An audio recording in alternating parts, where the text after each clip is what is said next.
Finally আমার ফোনেও update করে নিলাম iOS 18.2। এই আপডেটটিতে অ্যাপেল কি নতুন ফিচার আনলো, সেই সাথে পুরাতন ফোনগুলোর জন্য কি ফিচার থাকছে এবং আপনাদের ভিতরে যারা চিন্তা করতেছেন যে 18.2 তে আপডেট করব কি করব না, করলে কোনো সমস্যা হবে কিনা, এই সকল বিষয় নিয়ে আজকের ভিডিওতে আলোচনা করব। মূল ভিডিওতে যাওয়ার আগে রিকোয়েস্ট করব ভিডিওটিতে লাইক দিয়ে ভিডিওর পরবর্তী অংশটুকু কন্টিনিউ করবেন। iOS 18.2 তে বেশ কিছু ফিচার এসছে, নতুন যে ফিচারগুলো আমার কাছে ভালো লেগেছে। তার ভিতরে অন্যতম হলো, যদি আপনি এখন ফটোসে যান, ফটোসে গেলে ইউটিলিটি সেকশনে পেয়ে যাবেন recently view, recently edited, recently share এবং রিসেন্টলি সেভ। আপনার ফোনটি যদি কারো হাতে যায়, তাহলে সে যদি কোনো ছবি ভিউ করে বা কোনো ভিডিও দেখে, তাহলে আপনি এখান থেকে রিসেন্টলি ভিউ এই অপশনটিতে এসে দেখতে পারবেন যে সে আপনার ফোনটি হাতে নিয়ে আপনার ফোনের কি ছবি দেখেছে, কি ভিডিও দেখেছে। সেই সাথে যদি কোনো কিছু এডিট করে বা কোনো কিছু সেভ করে, সেগুলো এখান থেকে দেখতে পারবেন।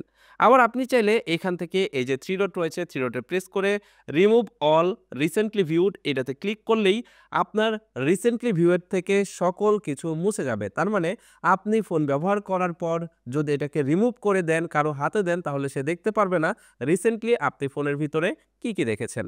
এছাড়াও ফটো সেকশনে আরেকটি আপডেট এসছে, সেটা হলো এখন যদি ভিডিও প্লে করেন, তাহলে ভিডিওটা কিন্তু লুপ হিসাবে প্লে হবে। তার মানে ভিডিওটা বারবার রিপিট হতে থাকবে। আপনি চাইলে এই অপশনটাকে অফ করে দিতে পারবেন। আপনি সেটিংসে চলে যাবেন, সেটিংসে যাওয়ার পর একদম নিচে থেকে অ্যাপ অপশনে চলে যাবেন।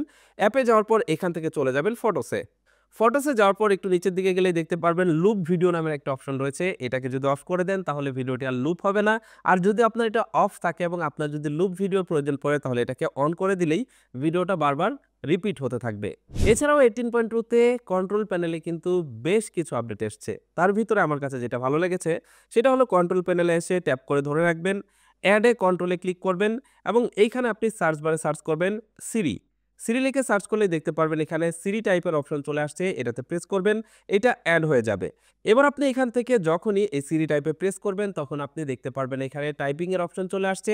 এবার টাইপিং করে সিরিকে যে কোনো কমেন্ট দিতে পারবেন। যেমন আমি এখানে লিখলাম ওপেন ইউটিউব এবং ডানে প্রেস করার সাথে দেখতে পাচ্ছেন সিরি কিন্তু ইউটিউব ওপেন করে ফেলেছে। iOS 18.2 তে আপনি ভলিউম কন্ট্রোল আরো ভালোভাবে করতে পারবেন। ফোনের সেটিংস অপশনে চলে যাবেন, সেটিংস অপশনে যাওয়ার পর একটু নিচের দিকে গেলেই দেখতে পারবেন সাউন্ড অ্যান্ড হ্যাপটিক্স রয়েছে। সাউন্ড অ্যান্ড হ্যাপটিক্সে যাওয়ার পর একটু নিচের দিকে যাবেন, দেখতে পারবেন ভলিউম লিমিট রয়েছে। এখান থেকে আপনি যদি এই অপশনটি অন করে দেন, তাহলে দেখতে পারবেন ম্যাক্সিমাম লিমিট এখানে থাকবে। আপনার ফোনে 60% করে রাখলে আপনার ফোন 60% এই ফুল ভলিউম হয়ে যাবে। তার মানে 60% এর উপরে ভলিউম আর বাড়বেই না। এবং আপনি যদি এটাকে 80% করে রাখেন, তাহলে 80% এই আপনার ফোনের ফুল ভলিউম হয়ে যাবে। 20% কিন্তু আপনার ফোনে রিজার্ভ থাকবে। তবে এটার সমস্যা হলো মাঝে এটা যদি অন করে রাখেন এবং যদি ভুলে যান, তাহলে আপনার কাছে মনে হতে পারে আপনার ফোনের সাউন্ড অরিজিনালি কমে গেছে। এছাড়াও 18.2 তে সাফারিতে এসেছে 2টা আপডেট। তার ভিতরে অন্যতম হলো, আপনি যদি সাফারি ওপেন করেন, তাহলে আপনি চাইলে সাফারিতে ব্যাকগ্রাউন্ডে যে কোনো ছবি আপনি সেট করতে পারবেন। এছাড়াও নিচের দিকে গেলে দেখতে পারবেন এডিট অপশন দিয়েছে। এডিট থেকে আপনি চাইলে এখান থেকে যে কোনো থিম সেট করতে পারবেন, অথবা চাইলে যে কোনো কাস্টমাইজ পিকচার আপনি এখান থেকে সিলেক্ট করে দিতে পারবেন। এছাড়াও আরেকটি আপডেট আসছে, এই আপডেটটা আমার কাছে ভালো লেগেছে। আপনি যখন ব্রাউজিং করবেন, ব্রাউজিং করার সময় যদি কোনো কিছু আপনার কাছে বিরক্তিকর মনে হয়, তাহলে সেটাকে আপনি টেম্পোরারি রিমুভ করে দিতে পারবেন। তার মানে আপনার সামনে ব্রাউজিং এর সময় শো করবে না। সাপোজ এখানে আমি অ্যান্ড্রয়েড লেকচার ভিডিও লিখে সার্চ করেছি।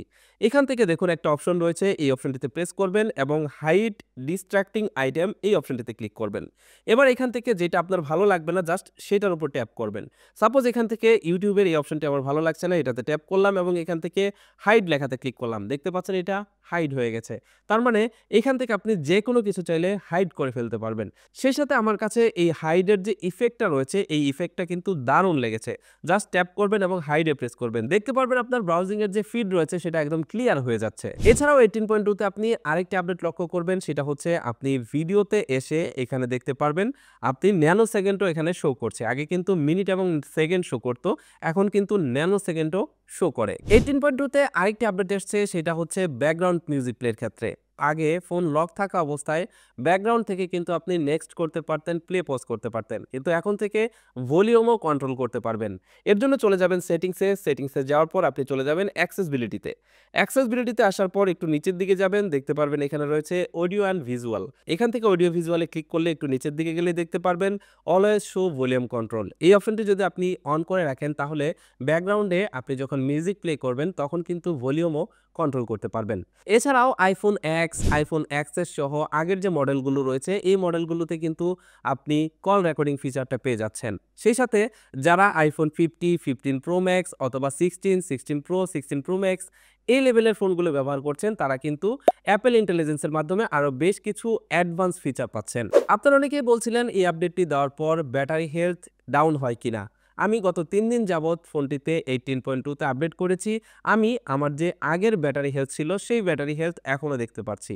তার মানে গত 3 দিনে আমার ব্যাটারি হেলথ 1%ও কমেনি। এখন আপনি সিদ্ধান্ত নিন এই 18.2 আপনি আপগ্রেড করবেন কি করবেন না। আমার কাছে 18.2 আপডেট করে ভালোই লেগেছে, আপনি চাইলে করতে পারেন। 18.2 কোন ফিচারটা আপনার কাছে সবথেকে বেশি ভালো লাগলো কমেন্ট করে জানাবেন। সেই সাথে আজকের ভিডিওটি অল ওভার আপনার কাছে কেমন লেগেছে সেটাও কমেন্ট করে জানিয়ে যাবেন। ভিডিওটি ভালো লাগলে ভিডিওটিতে লাইক দিবেন এবং বন্ধুদের মাঝে শেয়ার করবেন। That's it for now. Take care. Bye by.